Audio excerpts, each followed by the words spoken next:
Hey everybody, how's it going? Doug here, one of the host, producers, and creators of the Genre of Your Life podcast, bringing you a review roundup slash audio newsletter this week, right before the lovely holiday of Christmas.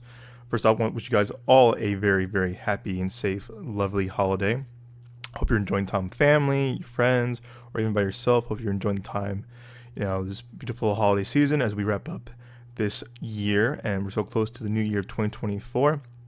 Again, we want to thank you all for a lovely, lovely 2023. As I mentioned in our last episode, number 36, with Joel, Nick, and myself, this year has been phenomenal in terms of the show and what we produced, what we, brought to you all, and the response and feedback has just been, wonderful. Really, like, without you all, we couldn't have gotten to the 10,000 listeners on and counting, actually, more on Spotify, Apple Podcasts, Google Podcasts, Amazon Music, thanks to you all. And also, the growth on our YouTube as well as our, social medias really spoke volumes to us. It means the world to me as, someone who just wanted to, talk about movies with his friends for a couple hours every week. And the ability to do that is very, very humbling, and I'm very honored to do that every week with the boys, or even just by myself, and do these kind of like review slash audio newsletters for you all. But seriously, it's really been a special year for all of us. We want to thank you again from the bottom of our hearts. It means a lot to us, and more to come. Like I said, we have a lot more in the pipeline for you guys, for 2024. I'm trying to expand more into hopefully video podcasting. Me and Nick have an idea of trying to do video stuff, because we're both in AZ together. Moses is in LA, Joel's in Chicago, so hopefully we can find a way to kind of like do a video for all you guys who see our beautiful faces every week, which kind of accompanies the audio, of course, every week. But hopefully they have figured out for you guys, and maybe early next year, if not sooner than later. But as of now, still doing the audio, and also have our audio show on our YouTube page as well. But thank you guys, seriously. Again, I hope you all have an amazing holiday with loved ones, again, family, friends, or yourself. Enjoy this time, reflect, enjoy the moment. Enjoy the moment. I think I'm learning a lot this year too. Just enjoy the time, to reflect, to kind of regroup, a look back. I always love to reflect and look back on a month, year, day, whatever, a week, because it's kind of makes you kind of see like where you started from and how you kind of progress as a person and stuff like that. But anywho, we want to thank you all again for an amazing year, and again, we love doing this show. It's one of my biggest honors of my life. I know I speak for Joel, Moses, and Nick. We love doing this show. Really, it's our favorite thing to do during the week when we're not going to the movies, or not going to screening or whatever. But this really means a lot to us. So thank you guys again for the ongoing support. We truly, truly means the world to us. As always, guys, you can find the show on Spotify, Apple Podcasts, Google Podcasts, Amazon Music, or your favorite podcast platform of choice. Like I said, we also have a full audio show on our YouTube page, youtube.com/Midway Avenue Productions. You'll find our audio show on there, our audio version of our show on YouTube, as well as our kind of theater reactions and kind of quick videos here and there. But also, again, there's also our socials is at Midway Avenue Productions. But again, while you're there, hit that follow button, subscribe, leave a review, leave a rating, please. We want to hear from you. Hit that review button, hit that rate button. Let us know. Please rate us on the show. Because again, if you're doing good, awesome. If you're doing bad, hey, it's fine too. We want to hear from you guys. Your feedback and comments mean the world to us. We want to hear from you. So yeah, subscribe, follow, hit that follow button. Again, comment, review, rate, share us with your friends and your family. Hope you're enjoying the show. Again, we have a lot for you guys on the horizon for 2024. But as always, guys, thank you again. I'll say it again. Thank you for your ongoing support. It means the world to us and myself. Alrighty, so on this week's kind of audio newsletter / review roundup episode, I got one review for you late, 3 months late, I would say, and it's Martin Scorsese's Killers of the Flower Moon. And this is follow-up to, I want to say 3 years ago now? No, 4 years ago, actually. The Irishman came out back in November of 2019. And, Scorsese is definitely one of my favorite filmmakers, no doubt about it. I mean, in my top 10, I have Goodfellas and Wolf of Wall Street. But Wolf of Wall Street, I'm kind of, well, that movie, but I might replace it with True Romance or something like that, because I feel like I've been watching that more often than Wolf of Wall Street. And I love the book of Wolf of Wall Street too, don't be wrong, and I love that movie. But, kind of watching different movies, kind of having appreciation as I get older and stuff like that. And Wolf of Wall Street is definitely a big part of like my teenage years of reading the book and seeing that in high school. I'm like, oh my gosh, this is provocative, this is insane. And Leonardo DiCaprio, this is his best role. And I still stand by that. I think he should have won. I think he should have won the Oscar for Wolf of Wall Street, not The Revenant. And I think Tom Hardy was better in The Revenant than Leo. But hey, not just me. That's a little hot take. But yeah, I was looking forward to seeing this movie because I like that he's going back to theatrical. You heard me on the show multiple times that I love this partnership with Apple TV and Apple Original Films with studios. They're partnering with studios. They're partnering with Sony, Paramount, Universal. This goes on and on. That to me is how we have streaming, how we have theatrical kind of worked hand in hand. With Argyle coming out by Matthew Vaughn in February, it's a Universal / Apple Original Film partnership. I believe, who is it? John Watts, who did the recent Spider-Man trilogy with Tom Holland. His movie with Brad Pitt and George Clooney is going to have a theatrical release, and then on streaming Apple TV longer, whatever. And this is the key right here, in my opinion. This is how theatrical wins. This is how streaming wins. When they work both hand in hand like this together, good things happen. I think it's a win for theatrical, win for streaming, because if you miss this movie or you love this movie, whatever, okay, I want to watch it. I'll be on Apple TV in a few months, whatever. Can't wait. I'm there. I'm gonna subscribe, whatever. You gotta have these streaming services and movies work hand in hand. But the key also is to, have them work simultaneously and give them the proper release schedule. Meaning, you gotta keep them in theaters for a couple of weeks, couple of months, whatever. I think the new norm is 45. I want to say, but I think it's been kind of like pushed back a little bit. I think as we're getting out of COVID and Top Gun Maverick having the huge success that it did, we're seeing more movies have kind of longer time in theaters. I.e.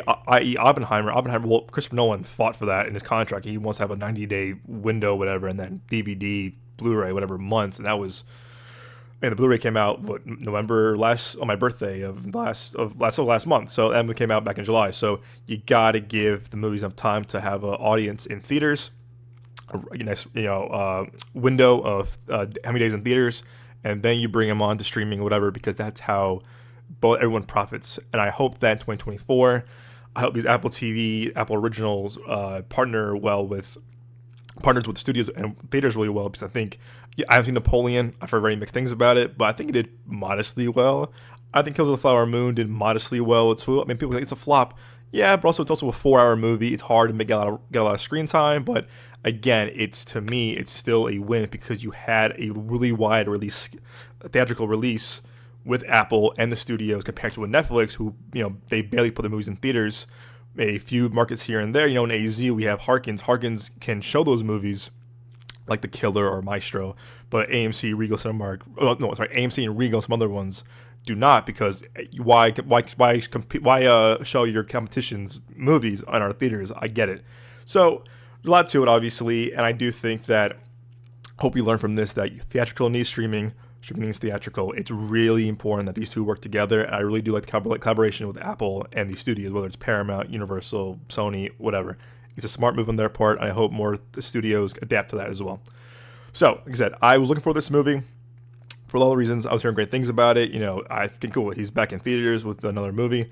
Let's go. Because again, I prior to on the show multiple times, The Irishman to me was a big letdown for me. I was like, wow. And I went out of my way to see that movie at a really independent, really small theater here in Phoenix. That theater is now gone because of COVID.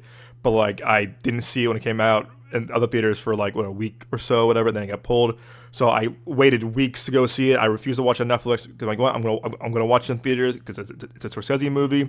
I saw Silence in theaters too, same thing. I was like, I gotta see this movie in theaters. I think that's why I had FOMO of not seeing Wolf of Wall Street or stuff like The Departed and Goodfellas. I was too young at the time to go see this movie in theaters. So like this time around, so I had to see a movie. I had to see Irishman in theaters. Saw it. I was like, 3.5 hours. I was definitely like, I'm glad I saw it in theaters, but also I was like, yeah, this was disappointing. I thought it was just. I thought it was very weak in terms of visuals. I thought the story was a little too long. It was too dragged out. I mean, I saw it once. I can't remember most of it, but I just remember like not like having like, oh, it was fine. I remember in school, I was a senior in college at the time. And everyone was like, "This is the best movie ever. It's just so good."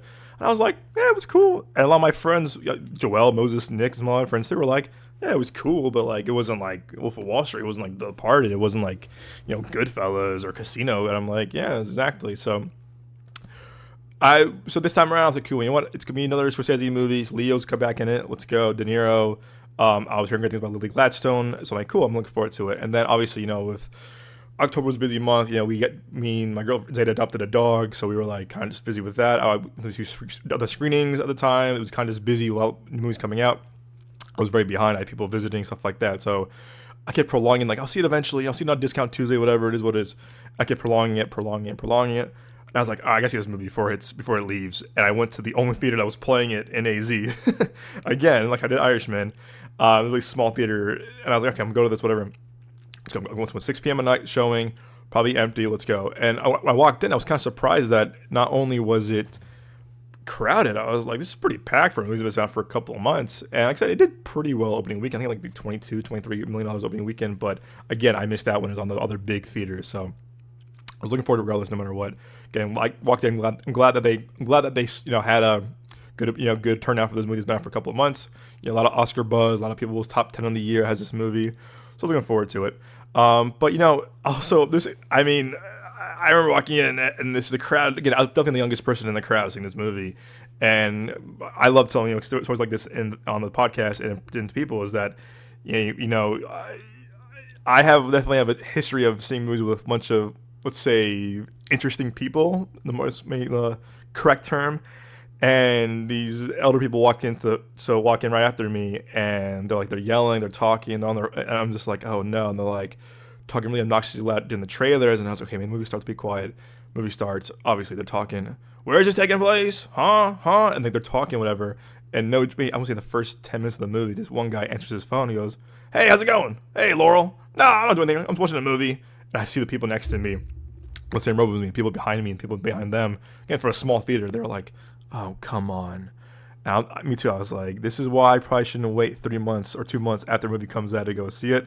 This is on me. I should have seen it when it came out originally. And I was like, uh-oh. And that was definitely took away from the experience, because like whenever something happened, they go, who was that? What happened? Who's that character? Who's who?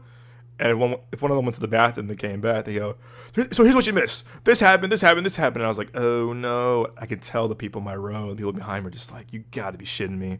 Like, this is still going, like, come on now. And then it stopped for a while, but it kind of took away from the experience, I'll be honest. But again, it's just how I have a history of, I have stories, so many stories of seeing movies with interesting people and moviegoers. So it's the biz, right? Also, too, if you had some theaters had a Q&A before the movie with Leo and Martin Scorsese, and this Q&A is so uncomfortable because Leo is like, again, I stammer and I stutter and I talk fast, I know that, but Leo is like reading these weird questions to Scorsese via like cue cards, and Leo's like, so in the movie you did this, and also pause, looks at the card. Also, this story about the Osage Nation and these people, pause, looking at the cue card again. And it was so weird. I was like, dude, like, this is your movie too. You don't know what you're talking about. And it was so bizarre. And I was like, okay.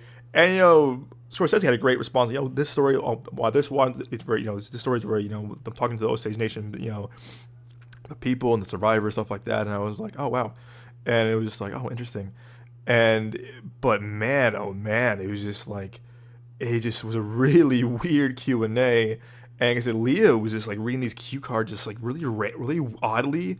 I'm like, dude, you're not prepared for this? Like, what's going on here? And he was just, the way he was just kind of reading them off and just kind of looking like back and forth, it was odd. And I was like, that was such a weird, like maybe 10, 15 minute Q&A. Like, it was pre-recorded, obviously, but it was so weird. I was like, oh, okay. And I just felt like Leo didn't want to be there. But also, too, it was just like, I don't know, it was odd. But, that's before the movie even started. So a lot of things happened before the movie with people and even the people in front of me. So, start right off the bat, as I said, I love Wolf of Wall Street. I love Departed. Scorsese, I love Taxi Driver. Definitely one of my favorite directors of all time. But this, to me, is not his best, in opinion. I think a lot of people are saying, this is his masterpiece. This is his magnum opus. This is like, he's back, whatever. And I'm like, y'all said the same thing with The Irishman. And I disagreed heavily. But again, that's the beauty of movies. And all film is subjective. I don't think I've loved a movie of his since Wolf of Wall Street. Like I said, Silence, I was looking forward to seeing. I saw that in freshman year of college, of film school, and I was like, okay, this wasn't for me. I love Andrew Garfield, I love Liam Neeson, I like Adam Driver, and I was like, this was just so long. I just think it was kind of just like, you followed up Wolf of Wall Street with this. And also, that movie did poorly. I mean, no one even saw that movie. That movie just tanked. I remember, again, I drove to another theater with some friends to go see it on a random weekend because it was only playing this one theater like an hour away. You're like, oh, let's go see it. It's Scorsese. It was just, that movie was just, did not sit well with me at all. I thought it was just very just like, ugh. And the Irishman, Hype 4 came, same thing. It was like, oh, Netflix. I was like, oh, Netflix gave what, theater or whatever. And then sure enough, same thing. And then this movie, again, I think everyone's saying this is his masterpiece. This is like, he's back, man. This is like old school Scorsese. Leo's the best. And I honestly thought it was fine. If you heard my theater reaction, I was very lukewarm with this movie. I was like, it was fine. Like, it was good, but I didn't like love it. I'll start with the pros. What I enjoyed about this movie. I think the acting from across the board, well, minus one person I'll mention, is pretty great. It's definitely in top tier. I think Lily Gladstone, who I was not familiar with before, is phenomenal in this movie. But obviously, from context too, don't be wrong. Sorry for that. Is that this movie is basically 1920s, based on a true story. Is that the Osage Nation was the wealthiest people in America per capita ever, and because they were on oil, their land was on oil, and at the time oil was gold, and they were the richest people per capita in America, but in 1920s Oklahoma, soon one by one the Osage Nation, the people were being killed and slaughtered off oddly, and it was every week, it was every night, it was always a murder, and it was like, or a quote unquote accident, and it was like, what was going on? Because what's going on here? Because this is so odd, this is very bizarre. And it was just, it was causing turmoil, it was causing distress, it was causing like so many heartbreaks. It was murder. It was disturbing. It's awful what happened, and it was like, what's going on here? And then Leo comes back. Leo is back from the war. He falls in love with Lily Gladstone's character, and they do love each other. But it just, during this time where they got married, they're having kids. Lily Gladstone's character, Molly, her family's being killed off, and her people in her nation are just dying. So it's basically that kind of story of like, what's going on. It's about murders. It's about what is going on this time, and the FBI get involved, and it's a huge exploration of like, what the fuck was going on this time. Who's behind these murders? Who's behind all these killings? And again, the book is like phenomenal. Everyone loves this book, and the book, I think the book was told via the FBI perspective. Who Jesse Plemons plays, the main FBI agent, was before the FBI was the Federal Bureau, and this is like before the FBI became like what we know as the FBI today. And in the movie, I think Scorsese was talking about that, how talking to the people of the Osage Nation, they were saying, hey, you know what, we want to tell a story not from the FBI perspective, but from like Leo and Molly's perspective, because Leo and Lee Gladstone's character's perspective, Ernest and Molly from there, and so that's what they changed that to that perspective. And Lee was the lead, obviously. Lee Gladstone's also the co-lead. You're like, okay, it's from that story. And like I said, Lee Gladstone is phenomenal. Again, not being familiar with her work before, yeah, she's phenomenal, because what she goes through as a character is so heartbreaking. It's devastating. It's disturbing, and it's like, oh my god, this poor woman is just going through so much. Her family, her nation is being killed off one by one. What is going on? And the way she's able to kind of just like show that range of just like, woman, she's calm, woman, she's just like, she's just dying inside because her people are being murdered and massacred, and it's just the way she just captures that on screen is really remarkable. And I've seen a lot of great acting this year of black performances, and I would put up there one of my favorite ones, maybe with Divine Joy Randolph from The Holdover. I think both of them these women are just phenomenal in their performances. I think they just show so much what they have to do in these movies, whether it's trauma, whether it's staying calm, whether it's kind of like somewhat funny scenes here and there, but like it's really just about like the trauma they go through, what trauma they're showing, and like how broken they are as people. But man, like, their performances really are just phenomenal in this, phenomenal what I've seen this year. So again, that to me, I also think De Niro, who's been in a lot of crap in the past couple of years, like shit like Dirty Grandpa or was it Bad Grandpa? No, Dirty Grandpa. Bad Grandpa was the one with Johnny Knoxville. Way different movie. Or stuff like something About My Father, which I started watching, I fell asleep at. It was so bad. But he's been in a lot of stuff. And I thought Irishman, he was fine, but like the way he's walking as like a younger person, that was just so weird. That was so bizarre. And I thought his scenes in Joker were good. It wasn't anything crazy, but he's been in a lot of crap where like, the war with Grandpa Hurt is terrible. Like, he's been in a lot of crap the past decade. So to me, this shows like, hey, you know what? I can actually do good movies and not do this like crap that people have seen me in the past couple of years. And I was very impressed with his performance because, again, it was just like, okay, this is like the De Niro that I grew up watching with Taxi Driver and Goodfellas, Casino, stuff like that. Again, gotta give Scorsese, brings a good, has been a collaborator for now 50 plus years. They know how to get good things out of each other.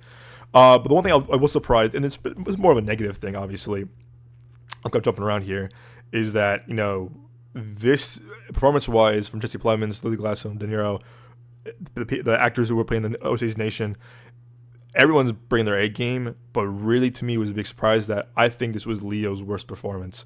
Or sorry, weakest performance for sure. Again, I grew up watching Leo DiCaprio. He's one of the movie stars of my generation, of my childhood and growing up. Catch Me If You Can, Romeo and Juliet, Wolf of Wall Street, The Departed, and the list goes on and on. Shutter Island. He's really a guy that's been part of my childhood for forever. And he is one of the best actors of all time, and he's a true movie star. But the whole time I'm seeing this movie, I was like, wow, this is Leo's, Leo to me is playing a caricature almost like a Rick Dalton from his last Tarantino movie, Once Upon a Time in Hollywood. And I was like, dude, your accent's not good in this. And to me, it's like he's kind of phoning it in. I know it's probably a crucial, controversial hot take right now, but the whole time I'm like, dude, I've seen you play way better roles. Like, what are you doing? And I didn't like that movie as much, Don't Look Up. I thought he was better than that, than this. And I was just like, man, someone who admires you and thinks you're a phenomenal actor and creative. Man, this is not it, Chief. And this is not it, boss. And I'm just like, the whole time I'm like, man, I kind of wish Jesse Plemons was the lead instead of Leo, because I feel like Leo just wasn't doing anything different or interesting. And I'm like, you're kind of just playing this almost playing this character of Rick Dalton as you did in the Tarantino movie, Once Upon a Time in Hollywood. I'm like, dude, bring something new to the table. And the whole time I'm just like, man, I don't know if he was just what he was given direction wise or how he got the script. But to me, this was him just kind of phoning it in of yeah, another Scorsese movie. I'm the golden boy here. I still got what it takes. And yeah, he's great, still a phenomenal actor. But to me, I think I've seen him in the past, years of watching him in movies. This was for sure his weakest performance and my least favorite of his, without a doubt. Movie-wise, no, but performance-wise, definitely my least favorite and weakest performance, no doubt about it.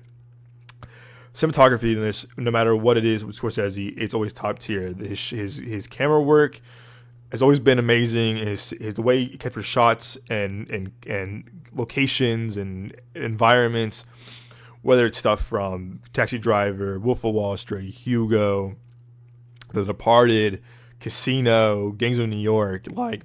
He knows how to capture the environment and the surroundings and the people and because in the movie, the place takes his places, his shots are almost characters of the movie. Whether it's the craziness of the office in Wolf of Wall Street, whether it's the streets of Boston in The Departed, or if it's the restaurants and the different scenes in Goodfellas. There's so much that in his shots, the environments feel like characters. And I've always admired that about Scorsese and his filmmaking. And cinematography in this is phenomenal. The way he captures some shots of the oil, the Osage Nation and their land, a small town, De Niro's house. The way he captured these environments are just it's remarkable. And I think he still is one of the top tier filmmakers when it comes to capturing just amazing shots. And also with his cinematographer who shot Barbie, and I'm blanking on his name, Rodrigo. Oh, it's Rodrigo something. I know it's Rodrigo Prieto, who shot stuff like Wolf of Wall Street, Argo, one of my favorite Ben Affleck movies, Barbie, a lot of Taylor Swift stuff. He shot a lot of his last couple of movies. Yeah, Passengers, which is beautifully shot. Stuff like Vinyl, a lot of shows here and there too. But wow, he knows how to shoot a movie. Brokeback Mountain. 8 Mile, he shot some amazing stuff, and I think he's definitely one of the best cinematographers working today. But how him and Marty utilize each other in terms of filmmaking and getting shots is really remarkable in this. And that was definitely the highlight. One of the highlights of me was definitely the cinematography, and most of his movies too. Even for a movie like Irishman on Netflix, his production designs are really top tier. I say it was with Spielberg, I say it was with Tarantino, I say this with Christopher Nolan. A lot of Scorsese's production design and all his movies has been a staple of American cinema and also just filmmaking in general. Because I remember as a kid, a teenager watching Goodfellas for the first time. the production designs are just so immersive, and a lot of it's gangster stuff, obviously the mob, or even the casino. It's he's able to kind of like transport you in this time no matter what. And a lot of his movies are definitely period pieces, minus stuff like The Departed, but Hugo and this and Wolf of Wall Street and Irishman, and even Silence, what I didn't like as much. Taxi Driver is a good example. He's able to transport you to these times, and the production design is always top tier, remarkable. Like there is some really the set design, the costumes, the production itself is just it's remarkable because you're just like, this is why we go to the movies, see on the big screen, because you were transported to like the different time and how the attention to detail to everything, the housing, the Osage Nation, their tribe, their land, their everything is just the small fibers on on the costume is just really remarkable. And I think it's like still like as an older filmmaker like himself, he's still able to do that masterfully years later. I was still very impressed with that in this movie. Costume design, like I said, to me, Lily Gladstone for sure is the best actor in this movie, no doubt about it. But Jesse Plemons, who I remember reading this a couple years ago, is that he was cast as Jupe in Jordan Peele's Nope, who's now played by Stephen Yeun. Still great casting for both guys for sure. But I was like, wow, I like Nope as a movie more than this movie. But Jesse Plemons is a phenomenal actor too. Again, I grew up watching him in Like Mike, from everything from Like Mike to Breaking Bad to Game Night to this. He's just a really phenomenal actor. And again, as someone who also a big part of my childhood since Like Mike, it's great seeing him get his flowers and seeing him in movies like this and seeing him in Breaking Bad, because he really is one of those actors that kind of just like, what?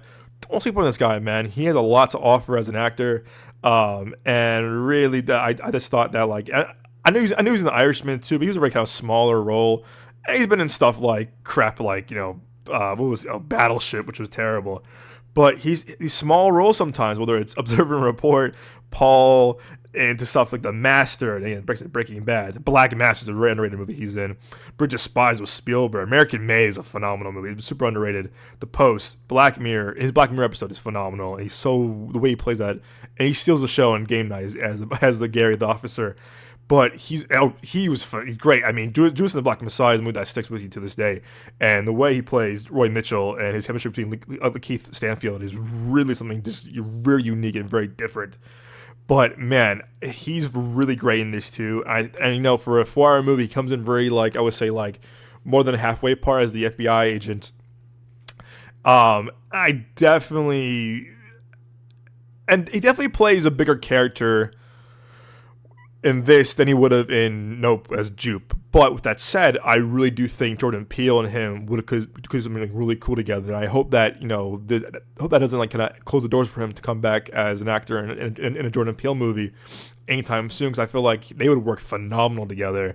And I would love to see Jordan Peele write something for him, whether it's a good guy or a bad guy in his movies. But I just love them to work together.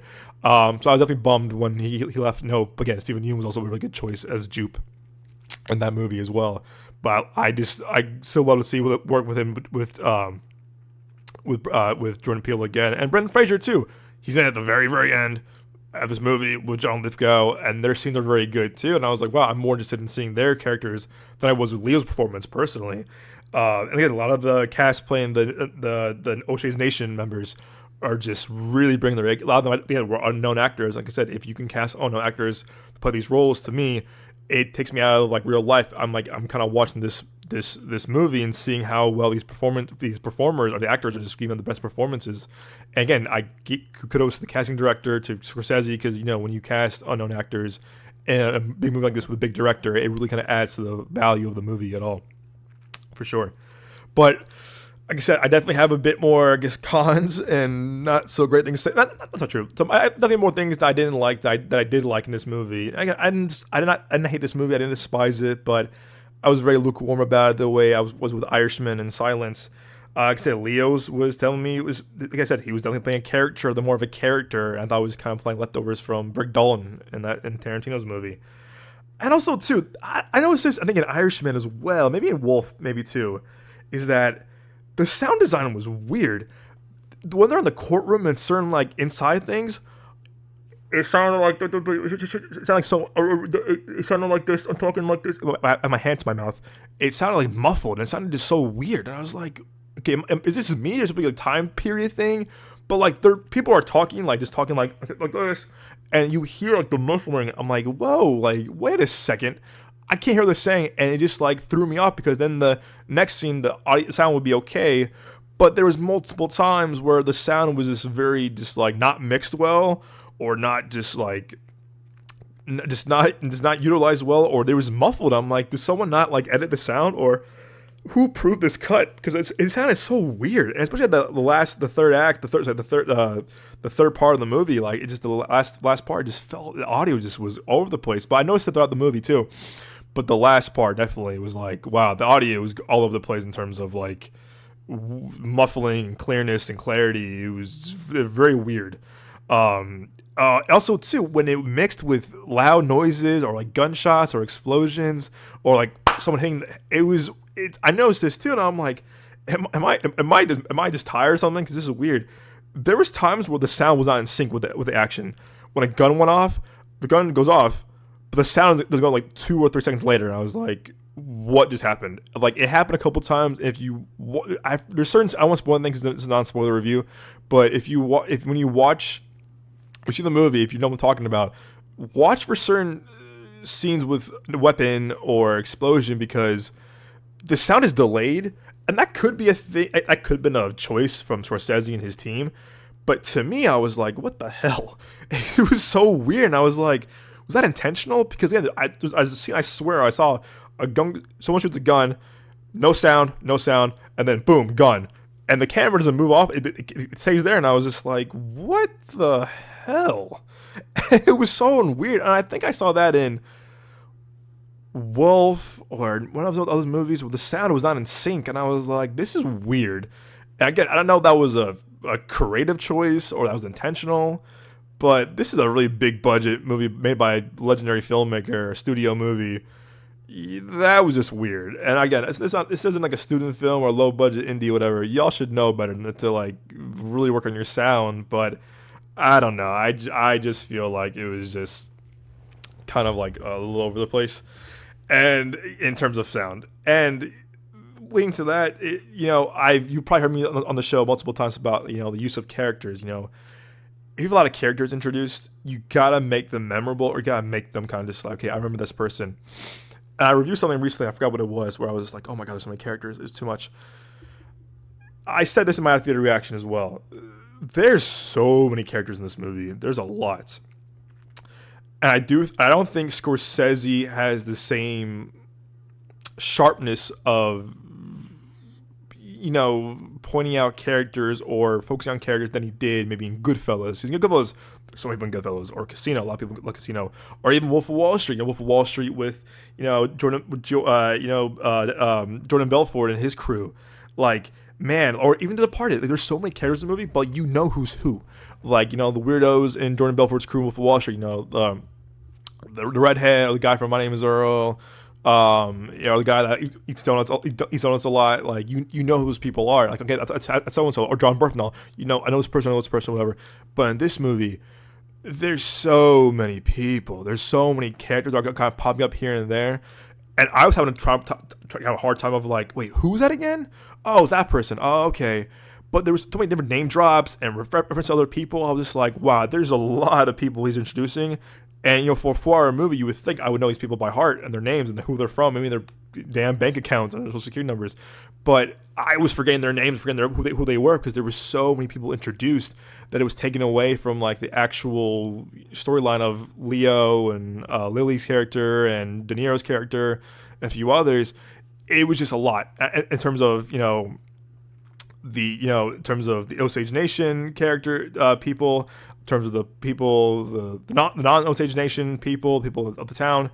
It was just a lot. You're introducing a lot of people, and you gotta make them at least memorable or some kind of like relevant, because there was like, yeah, and so this person, yeah, and then this person, yeah, I talked to this person. I was like, who's who? I'm like, what's going on? And they just weren't memorable enough. I just think that I think Marty and his co-writer Eric Roth introduced so many different characters that it was hard to keep up with or track with. And I had the same issue with the show Ozark. There was like so many different characters every week. Oh, this person, oh, this person, this person, this person. It's like you got to focus on a couple, or just or you really focus on a certain amount of people. Again, I think if this movie was mostly just on Leo, Lily, and De Niro, maybe Jesse Plemons comes in at the end too. Okay, that would work. But they introduce way too many people that it takes away from like the importance of the story and the be able to track these characters and follow them, because it was a lot. It was a lot, and I was like, okay, I was kind of like, okay, this is it was really distracting. I said this in my theater reaction. I'll say this again on here too. I said this again with The Irishman. This movie's almost 4 hours. This movie is long AF. In the first hour, I was kind of like, oh, okay, it's a slow pace. A lot of people, like my fellow critics, a lot of my fellow movie reviewers, were kind of just saying like, oh, the pace doesn't bother me. It was fine. I'm like, okay. For me, I'm not really. I definitely noticed pace maybe more than I did maybe a few years ago or college before doing the podcast, obviously. But now with reviewing things more critically, more like from a critic standpoint, I just think that this movie could have been easily 2.5, 245, or a lot of my fellow critics and reviewers are saying the same thing. They're saying this movie could have been a really great miniseries for HBO or whatever, Hulu, because I feel like there could have been my complaint about the characters that could have been fleshed out or more focused on in a miniseries, limited series format than a movie. Because you feel the pace in this movie, and I'm no stranger. I'm not shy of saying, hey, this pace was long. The movie had a bad pace. The movie had a long pace, whatever. I don't mind slow burn movies. I really don't. I enjoy them more than a lot of people I know. But the pace just felt just very excessive, and a very little way how I felt with The Irishman. That was also a very long movie too. I know Wolf of Wall Street 3-hour movie too, but Wolf of Wall Street has a pace. It goes, man. It goes. It's crazy too. The way it keeps going, the way it paces, the way it's like frantic here and there. Like it really goes. And I think The Departed, same thing. I think The Goodfellas, same thing. His movies from Wolf prior, they have a really good pace and really good rhythm to it. But with Silence and with Irishman and with this, I think Scorsese is really trying to like blend these movies out, because as he gets older too, he doesn't have enough time to like make a lot of different movies, so he wants to make his movies as long as he can. I get that. He's a filmmaker for a reason. But to me, I was like, man, this movie is just dragging, and it felt excessive at times, whether it's really dragged out shots or just long dialogue scenes. I'm just okay, I get it, but it just, some things weren't spent enough time on.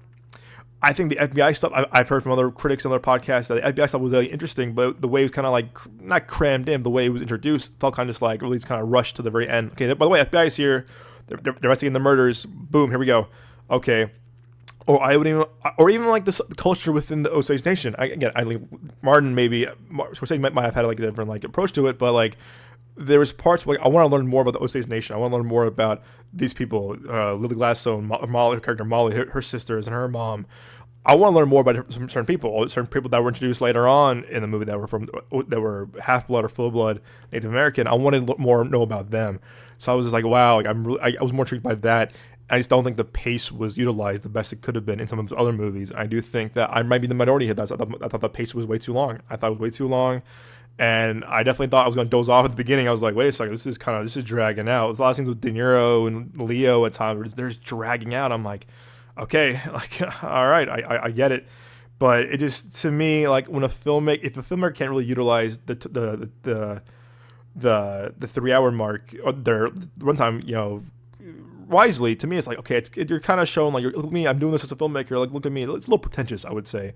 And again, I liked Oppenheimer a lot. I didn't love Oppenheimer, but I definitely felt the runtime. People like, it was by so fast, man. I was like, I disagree. I saw the movie twice. Saw twice in IMAX, once at this press screening and once with Nick.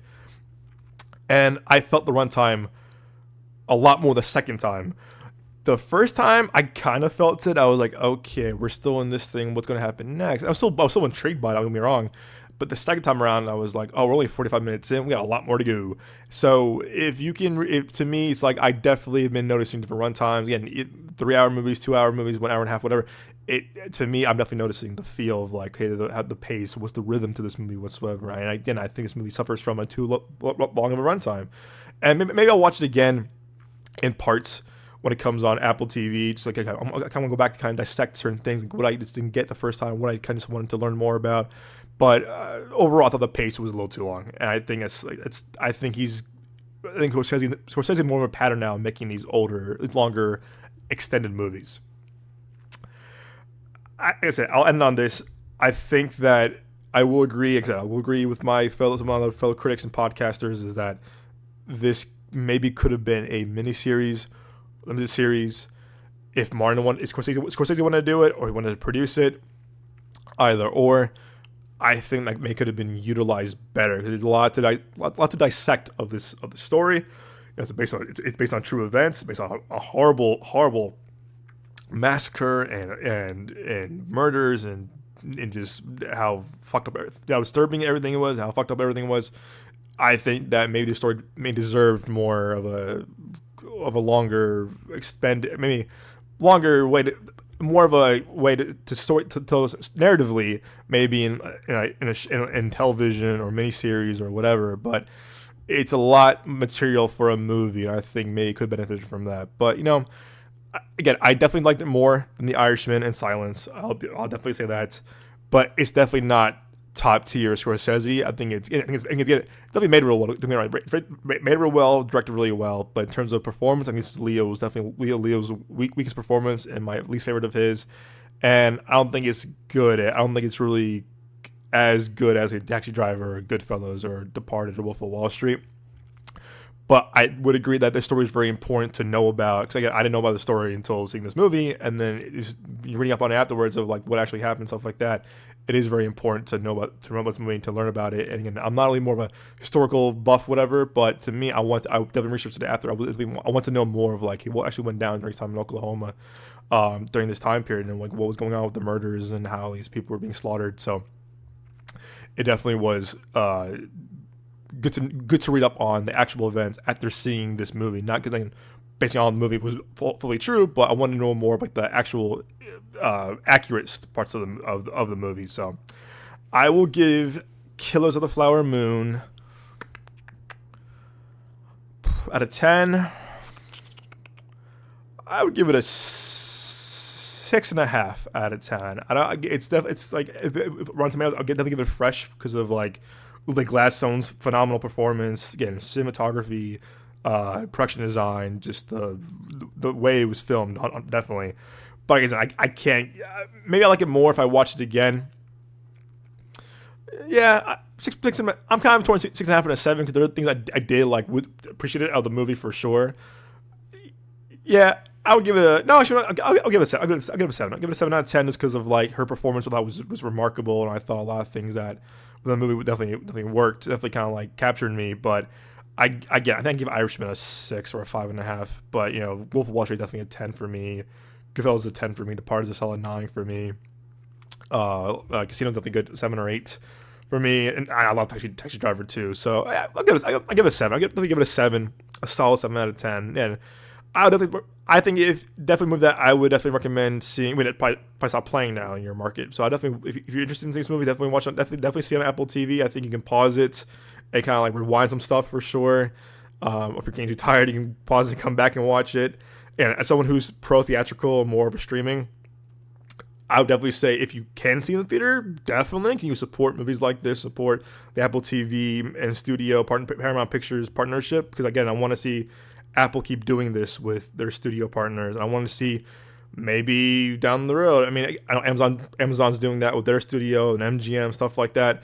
So I definitely want to see more of this collaboration. I think it's really important to how we, attend movies. And I think 2024 is going to prove that we definitely need theatrical experiences. And then that supports streaming. The streaming supports theatrical. It's definitely a hand in hand. It's a partnership that we need to kind of like be healthy for us to see really great movies and great stories being told. So yeah, guys, definitely. Yeah. So 7 out of 10 for sure.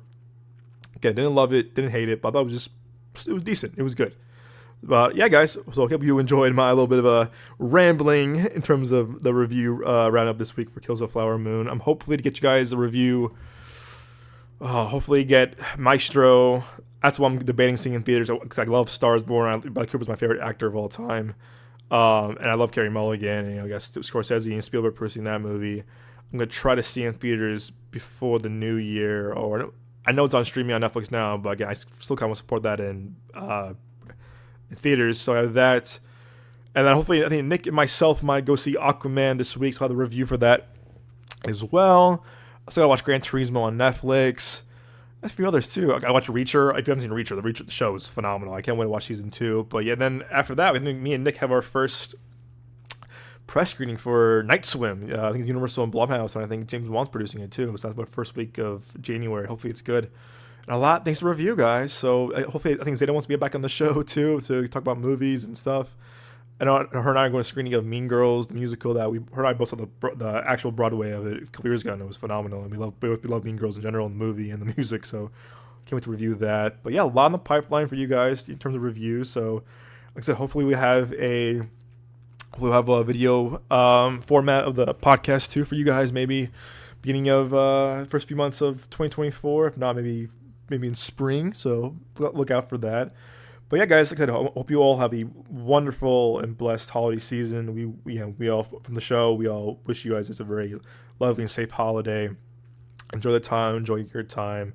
I know the boys and I will be back with the last episode of 2023 next week. I think we're going to do our top 10 of 2023, so look out for that. We have a lot to discuss, and I think Moses might come back on for that show. I know he's been really busy with the strikes ending. He's back in working in production, stuff like that.